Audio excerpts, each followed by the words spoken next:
Solo na samgupsalan para sa mga introverts. Yo, anyo nga sa yo. Nandito nga pala ako sa may Hongo Jeep. Dito lang yan sa may Hongdae. At part pa nga din yan ng Seoul. Nabalitaan ko nga kasi na for solo customers talaga tong restaurant na to. Kaya naman, bilang introvert na vlogger, talagang sinadya ko nga pumunta dito sa Hongdae para lang makakain dito. At nag-order na nga ako ng meat. Bali nga yung pinili ko dyan is yung non-marinated. Tapos sobrang cute nga nitong solo griller nila. At ito na nga, finally dumating na nga tong in-order ko. Bali 300 grams of meat nga pala yan. 200 grams yung pork tapos 100 grams naman yung beef. Bali nasa 15,000 Korean won nga yung set na yan. Kasama na dyan yung rice tapos yung soup and then yung side dish. Tapos kapag nagsasamgyup ako guys, mas gusto ko talaga yung salt and pepper lang yung nilalagay. Tapos ito na yung exciting part, magso-solo grilling ka na. Sobrang cute nga yan kasi saktong-sakto nga lang yung mga meat. Bali ko na nga yung bahala kung gaano mo ka gusto kalakas or kahina yung magiging apoy mo.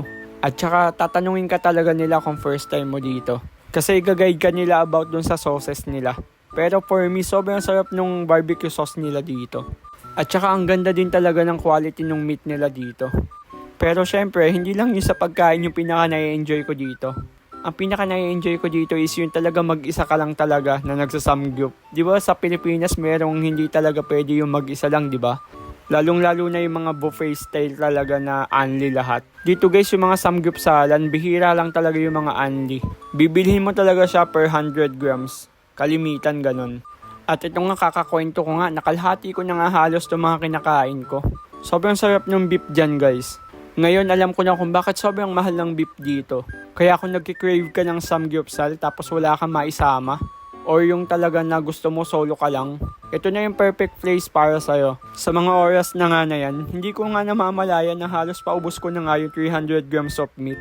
Medyo madami na yun ha, mahigit 1/4 kilo na yun. Tapos yung mga side dish nila kahit ang konti lang, ang solid na din. Bali ganito nga pala ako kumain ng samgyup guys. Ilalagay ko yung kanin, tapos ipapatong ko yung meat. Tapos papatungan ko din siya ng kimchi, tapos sabay subo talaga.